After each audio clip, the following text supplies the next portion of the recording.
Hello, everybody, and welcome to our Facebook Live today. We hope everyone is doing well. Today, we are learning about deep water sharks to round out our week of ocean zones. We've been having so many questions about deep water sharks. We thought that we should probably put a lesson together to answer some of those questions that you guys have and dive into some of those deep water sharks that we've been talking about and explore some new species of deep water sharks as well. We are learning about deep water sharks today. But the first thing before we get into deep water sharks, or what I like to call my elusive elasmobranchs. So elasmobranchs might be a new word for a few of you guys out there. And elasmobranchs means a fish with a skeleton made out of cartilage. So if you've been following along our shark enrichment programs for the last few weeks, we might have dropped that fact a few times that sharks have a skeleton made out of cartilage. And they are not the only fish in our ocean that has this. Animals like stingrays and chimeras also have a skeleton made out of cartilage. So they are under this group called elasmobranchs, and they are elusive elasmobranchs because we're going to be talking about the more rare species of sharks in our deep water. And it says here on our slide that over 60% of our planet is covered by water more than a mile deep. The deep sea is the largest habitat on Earth, and it is largely unexplored. So us as scientists and oceanographers and ocean researchers have so much more to learn about our oceans, and specifically the deep ocean. And more people have traveled to space than have traveled into our deep ocean waters, which is quite incredible that we had the technology to travel to space, but really we don't have technology yet to really get to the deepest parts of our ocean. But before we talk about our sharks in deep water, I want to go over what our different zones are. So what exactly is the deep sea? If you joined us this week for Marianne's lesson about the different parts of our ocean and the water columns, then this will be a review for you. But if you haven't gone and seen that, that is okay. You can always go back and watch that video because she's going to go way more in depth than what I'm going to right now. But our first really zone we have in our ocean, which you'll see here highlighted in yellow, is our sunlight zone, or the photic zone. So this is where you're going to see the sunlight really penetrating into our ocean. You see different kinds of whales and sea turtles, our plankton, seaweeds, jellyfish, and we do see species of shark in this area of our oceans. Then we have the green kind of highlighted area is our twilight zone. This is where we get a little bit deeper, where our light really doesn't penetrate as well that deep into our ocean, where we also see more whales, more species of fish. Octopus live in this area as well. And you can see that a lot of our plants in our oceans start to really be more sparse in this area. And then we get to the deepest parts of our ocean, our no light zone, or our midnight zone. And this is where we see these elusive elasmobranchs, or what some people call alien sharks, because they are so far away from us. And we get these really awesome deep sea creatures like the rat-tail fish, the gulper eel, the anglerfish, and all kinds of interesting sea cucumbers and sea stars and things like that. But I want to go over just a little bit about each zone, just so we have an idea of where we are talking about in our ocean system as well. So our sunlit zone, or our photic zone, which is at that top there where it is highlighted yellow, it goes to about the surface of our ocean to about 330 feet deep. It is the brightest and the warmest of our ocean zones, so meaning that it is more warm because light is able to penetrate it more, and sunlight is able to warm up that area of our ocean. Plants and algae can grow here, and it is home to a really large variety of animals in our oceans. And note that photosynthesis can take place to about 80 meters or about 260 feet when it's just the light in that area. So do we know what photosynthesis is? Have we learned that in school yet? Do we know what photosynthesis is? So this is where our plants create energy from sunlight. So this is that process that is still be able to happen in our oceans to about 260 feet deep. And then this is also the shallowest areas, or not deep areas in our ocean, but this area in our ocean is more crowded with creatures than any other spot in our ocean. And if we sit back and think about it, why do we think that our sunlight zone or our photic zone is more crowded with ocean creatures than the other zones in our ocean? Why do we think that is? If you're thinking maybe it's because since there is so much productivity with plants going through the photosynthesis and phytoplankton and zooplankton are able to grow and thrive and create food. Yeah, that's pretty much it. So because there's so much production in this area in our ocean, that's why we see more animals in that area. Next, we have our twilight zone, that green zone. That goes to 330 feet to 3,300 feet in our ocean. So again, we have a really big range here of where our twilight zone is in our oceans. This is where the further down you go, it's not as bright. It starts to get dim and dark, and our water starts to get colder. And then plants and algae really can't survive in this area because the sunlight isn't reaching it, so they cannot photosynthesize and create energy for themselves. And in this area, this is where we start to see different animals have special adaptations so they are able to successfully live in this area of our ocean. And we'll go over some of those adaptations in a little bit. And some of those adaptations, though, some of these fish have really big eyes to help them see, because the bigger their eye is, the more light can be able to come in for them to see.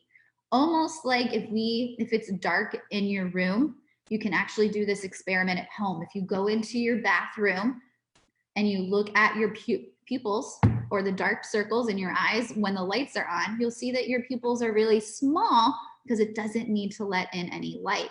But if you turn the lights off and try to look into your eyes, you'll see that your pupils will grow to let more light in, so you are able to see better when it's darker. And then some of these animals are bioluminescent, and we'll go over what bioluminescence means in a little bit, but they use light so they can attract prey or signal other animals around them.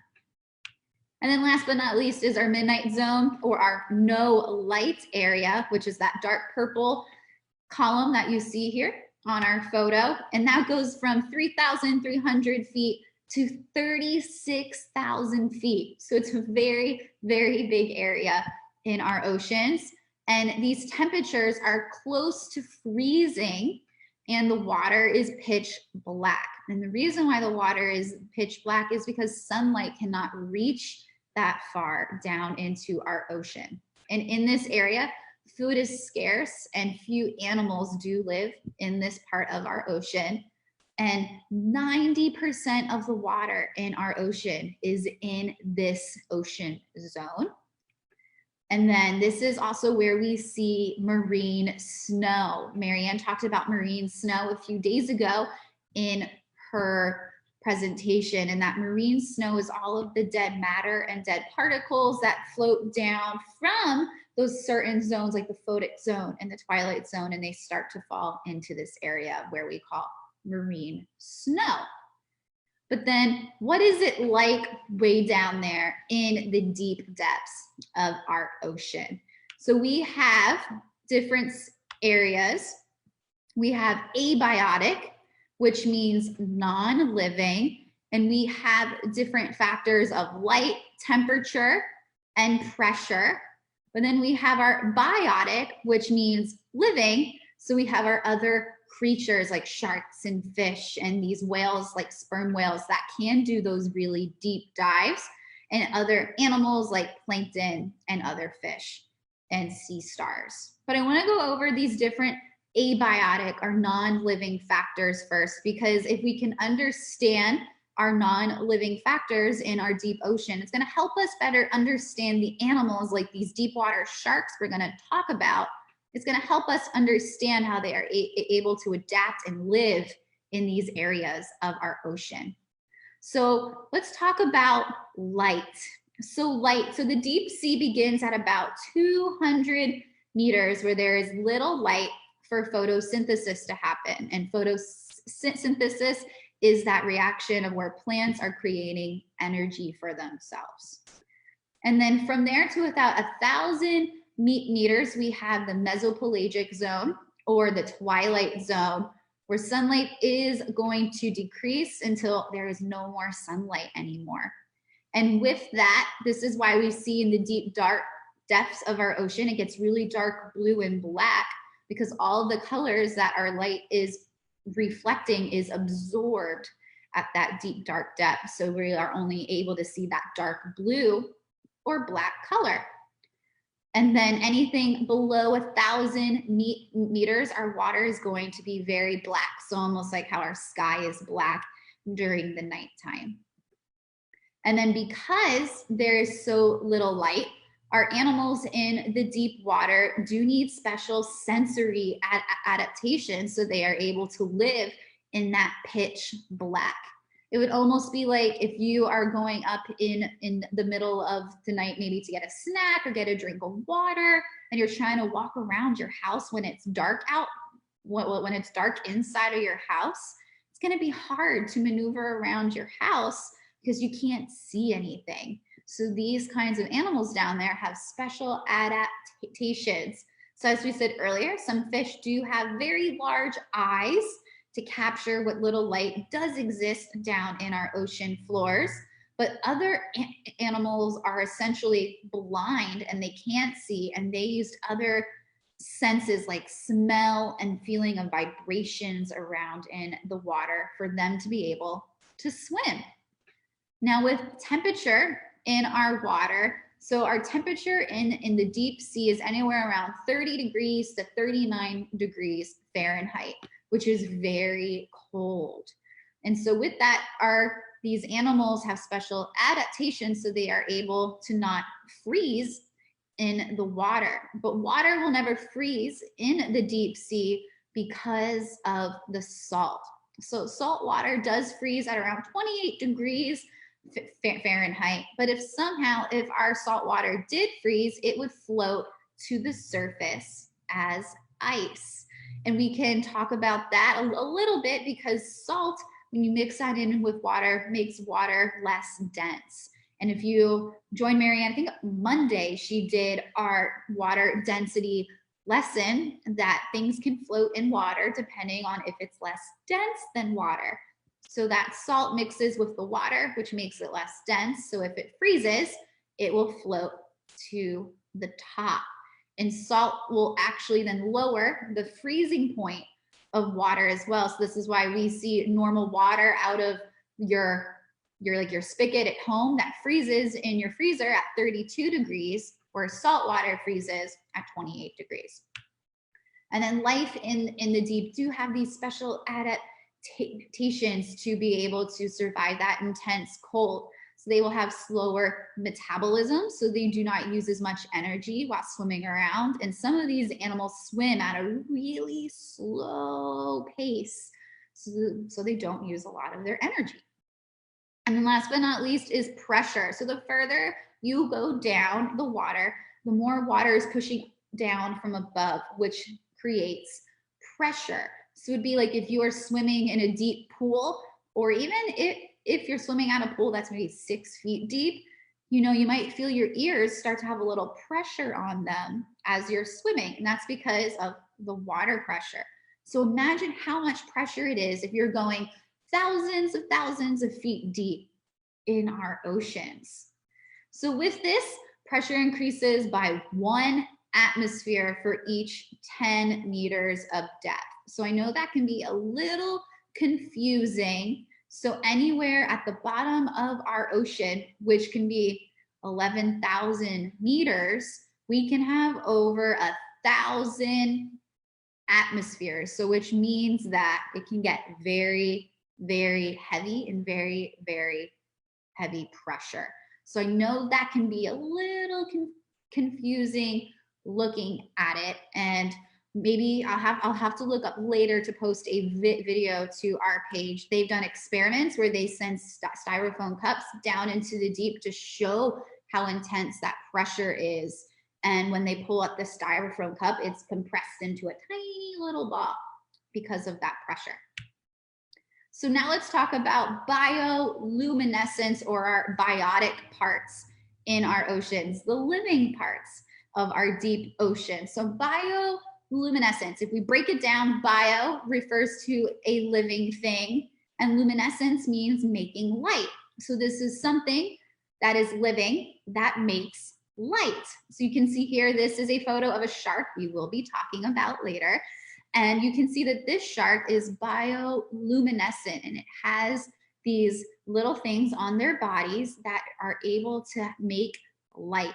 And they can use this light to either be able to see in the deep depths of our ocean. They can use this light to attract prey, so they are able to eat, or they can use this to communicate to other animals in the deep depths of our ocean as well. So now let's get into some of these elusive elasmobranchs, or sharks, that are in the deep depths of our ocean. So the first shark I wanted to talk about today is this little guy. His name is the pocket shark. And I'm gonna try to say the scientific name to all of our sharks today, but please excuse me if I mess it up a little bit.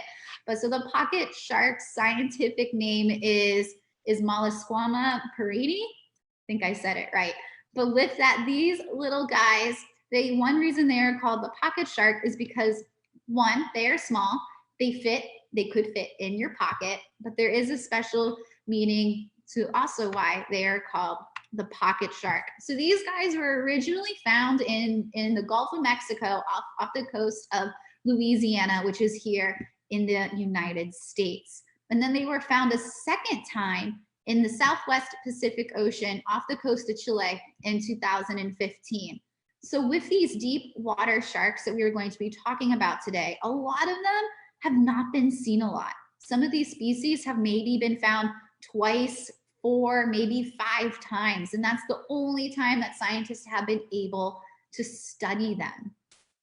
And again, one of the reasons why our pocket shark is named the pocket shark is because it gets its name from pocket glands, which is just above their pectoral fins. You can see here on our top photo, the pectoral fin, our fins that stick out to the side. You can see there's that little kind of grayish, silverish blue gland right there behind that pectoral fin, and it looks like a little pocket. Our next shark is the Blackfin Gulper shark, or Centrophorus isodon. So these guys look a little bit different than our pocket shark here, but these guys, look at those eyes. They have really big eyes. They are a little bit bigger than our pocket shark, and they are a little bit lighter in color as well. You can also see on the dorsal fin, the top fin of our shark, there is a spine on it. So they can use this spine as a way of protection against themselves from their predators in the deep depths of the ocean. So our Blackfin Gulper shark is, again, a rare deep water species of dogfish found in the Indian and Pacific Oceans. So being a dogfish, having that spine on their fin is a characteristic of some dogfish species. We have the spiny dogfish, which is a species of shark around here off of Cape Cod, where we are. And in this, they do have that spine as well. They are recorded at depths of 2,530 feet. And with that, again, being a deep water shark, they are specialized to be able to go in those deep depths. And these are a smaller species of shark. They only reach about 3 feet in total length. And this species is also pretty cool because its mouth is black and its tongue is black. So this is something that is different for this species of shark. And many aspects about the biology of our blackfin gulper shark is not really known because it is such a rare species of shark. And we'll see this a lot with a lot of deep water species of sharks because they haven't been seen and you can't study them because we don't have the technology to get down to study them. A lot of aspects about their biology and their life cycles are not known yet. And then look at our eyes of our shark, like I mentioned before. They have those big eyes to help the light, the little light that is down in there for them to be able to see. And this is something that you might have noticed in the photo, that it kind of has a weird kind of shiny sheen over those eyes. Maybe you have noticed this if you've taken a photo of your cat or your dog at home and their eyes kind of get that weird glow. And you can see that with our gulper shark here. Well, there's a special layer over those eyes called the tapetum lucidum, and it is a layer that helps reflect that light in the deep depths of our ocean so they can see better in low light. And this is why you see this in dogs and cats as well. They have that special layer on their eyes so they are able to see in lower lights. And that's why they kind of look like they have these weird kind of laser eyes in their photos. And last but not least, they are again part of that dogfish family, and they do have those spines on their dorsal fins. Next, we have the goblin shark, or Mitsukurina owstoni. And I know this has been a favorite shark for a few of you. When we ask you guys what is your favorite shark, we see this one a lot in our comments. And this one is a pretty cool shark. You can see that it has a long gated nose and they have a really funky looking jaw. This shark is really cool because they can hyperextend their jaw out and open to almost suck up their prey in the deep depths of our ocean. And this shark is very different from our last shark that we just looked at, the gulper shark. Look at their eyes. How are the eyes different from the goblin shark than that blackfin gulper shark that we just looked at?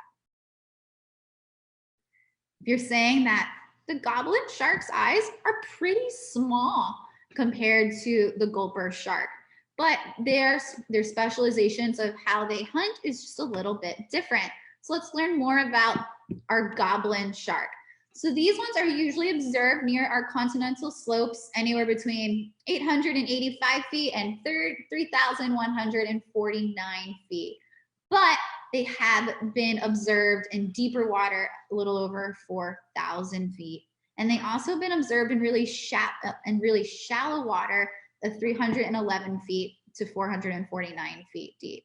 And with that, scientists are not sure why they were seen in such deeper waters and much shallower waters. But again, because it's so hard to observe these sharks, we can learn new things every time we do see one. This shark was originally discovered in 1898, and with its elongated, flattened snout, has a really long head and those tiny eyes. And they use that long snout and their long head to help them eat more efficiently. And the largest specimen of goblin shark was about 12 feet in length. They usually do not get that large. The goblin sharks usually get around 10 feet in length, but the largest one they have ever seen is 12.5 feet in length. They are a pink in color, and they do have bluish fins. I know in this photo, you say it doesn't look very pink to me, but because of how water does reflect white light and taking that camera, it does almost show it in a grayish color. But if you do look up photos of the goblin shark, they are a pinkish white in color with a blue fin. And they do have slender, narrow teeth. With looking at that teeth shape, it does suggest that they do eat shrimp and octopus, fish, and squid. And those narrow teeth almost act like a fish hook, so they are able to effectively catch those more slippery items like a squid or an octopus. and their jaws are held tightly when they swim, and then they will kind of catapult out and use a suction to feed. And that's how they have adapted to be able to feed more efficiently in the deep water. Our next shark we are going to talk about is the Megamouth Shark, or Megachasma pelagios. And this is one of my favorite species of sharks. I feel like the Megamouth is a very underrated species of shark. They are kind of, I want to say they're very, they almost look surprised every time that you see them. You can look on their face here. And I just think they are a cool species of shark. And for one of those reasons we are going to talk about today. They were only first recorded in 1976. So this is still a newer species of shark that scientists are still looking at today. And since its discovery, we have only seen this shark 17 times. And that, I think, is one of the coolest parts about this animal, is that we do know that it's around, but we don't see it a lot. So when scientists do get to see it, they are able to study more of it. So being only seen 17 times since 1976, I think is pretty incredible. And they can reach up to 15 feet in length. And with that, they can do these really awesome vertical migrations in the water column. So they can really spend a lot of their day in deep water, and then they kind of go up to that mid-level or the twilight zone during night. And they think they do that so they can feed more efficiently. And they follow the food that they eat, which they are a filter feeder. So they are following the plankton and the krill that go up and down the water line throughout the day. These sharks have been seen in the Indian, Atlantic, and Pacific Oceans. And it has occurred that they can go to about 490 feet up to 3,280 feet deep. So they do have those really long vertical travels that they are doing throughout the day. And they do feed on plankton and shrimp by filter feeding, or using that sucking motion to obtain their food. And what I think is really cool about this animal is that it is thought that they have that bioluminescence, or they can create light near their mouth and their teeth. And that is how they are able to attract that food closer to their mouth. And one fact I did not put on here, that their tongues are a purpley silver color, which I also think is a cool fact about the Megamouth shark. Our other shark today we are going to talk about is the prickly shark, or the Echinorinus cooke. And with that, they call this shark the prickly shark for a few reasons. But the prickly shark is quite large. It is very slow and sluggish, and again, a very rare deep water species. The reason why this shark is so slow and sluggish is because it is living in that colder water, and it has to conserve their energy. So they're moving slow so that they do not have to use as much energy to be able to survive. These sharks are found in the Pacific Ocean, and they have a stout, kind of flabby body, and they're covered in these thorn-like structures, which is why they are called the prickly shark. And do we know what those thorn-like structures would be? It is a special name that we give shark skin. If you've been here with us for a while, we talked about what is the special name for shark scales and shark skin on their bodies. Do we remember? If you are saying dermal denticles, you are correct. So the prickly shark has a larger dermal denticle than other species of sharks, and you can actually see those denticles from your normal eye. So this is why they call it the prickly shark, because when you look at them, they look prickly. And they do feed by a vacuum effect as well. We do see this in a lot of deep water sharks, that they kind of adapted this way of sucking food like a vacuum into their mouth, so they do not have to work as much trying to swim and bite and chase their prey. If they have that ability to kind of suck water in and eat their food, it is more efficient for them. And they do eat other species of sharks, which is quite interesting. I know we've gotten this question a lot. Do sharks eat other species of sharks? And they do. And specifically with our prickly shark, they eat young bluntnose, six-gill sharks, spur dog sharks, and egg cases from other species of sharks. But it's also been observed that they eat cephalopods, crustaceans, and bony fishes as well. But it's quite interesting that the main part of their diet is smaller, younger species of sharks that also live in the deep ocean. Which is also another interesting fact, is that the only known predator to a prickly shark is a bluntnose six-gill shark. So something that is also their prey is also the same animal that is a predator to them as well, which is something we usually don't see in our ocean systems, but in this one, it is quite interesting. So just how our prickly shark will prey on younger bluntnose six-gill sharks, if that bluntnose six-gill shark is older than a younger prickly shark, it will prey on that. And since we are talking about the bluntnose six-gill shark, let's look at him for a little bit.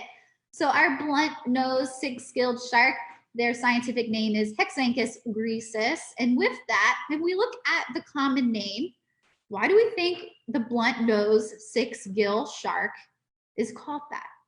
We look at our photo, we look at the name. Why do we think it's named that way?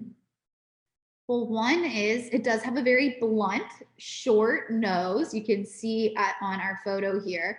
But also, this shark has 6 gill slits on the side of their body. Again, we all know that for a fish to be a shark, it has to have at least 5 gill slits on either side of their body. But we do see some species of sharks with 6 gill slits, like this one here, and some do have 7. And with that, my next shark is going to be our smallest species of shark, which we've mentioned this a few times, but I do want you to see if you guys remember. So what is our smallest species of shark? Do we know? We've said it a bunch of times here. What is the smallest species? If you are saying the Ninja Lanternshark, you are correct. So our smallest species of shark is also a deep water shark. This species of shark gets to be about 7 to 8 inches long, like the size of a pen or a pencil. So this guy is really small. It could fit in your hand. And our scientific name for the Ninja Lanternshark is Etmopterus benchleyi. I should have practiced that one before the live today. But this is what this shark looks like. It's very black in color, almost kind of has some blue tints to it. You can also look at the dorsal fins, those top fins, and see that they have spines on them as well. So this is their way of protecting themselves, because a shark this big really doesn't have a lot going for it when it comes to protecting itself. So it has those spines there to be able to protect himself or herself from predators. So our Ninja Lanternshark. So this was found in the Eastern Pacific Ocean off of Central America. And this is described from 8 different specimens that was collected on the Pacific coast of Central America.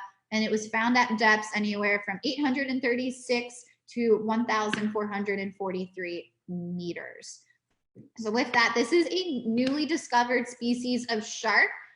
I think it was discovered in 2013, 2014. I'm misremembering my years, but this is a newer species of shark, and the name was actually created by kids, which I think is pretty cool.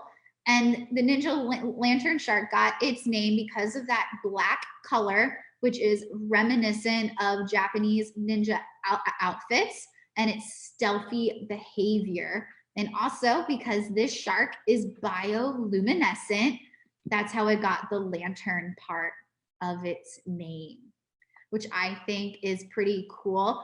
And this was founded by 3 scientists of Douglas Long, David Ebert, and Vicky Vasquez. Earlier this week, we did post a lecture by Vicky Vasquez about her journey with looking at deep water sharks. So if you want to go back and look at that previous lecture, you are more than welcome to. She talks about this species of shark because she is one of the scientists that helped discover it and find it. So with that, oh, and here are some other deep species of sharks. I encourage you all to, after I'm done, maybe do your own exploring online and look at these other awesome deep water species of sharks that we have.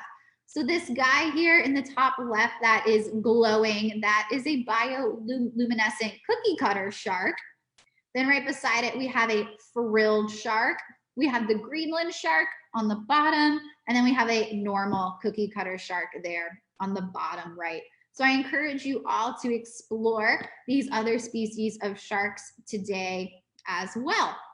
But with that, everyone, that is our lesson today about deep water sharks. I hope that you were able to learn more about these new species of sharks and how they are able to adapt to these areas. So thank you everyone for joining us today. My name is Kristen. I am the Community Engagement Manager here for the Atlantic White Shark Conservancy, and I hope you guys do have a great day. Bye guys.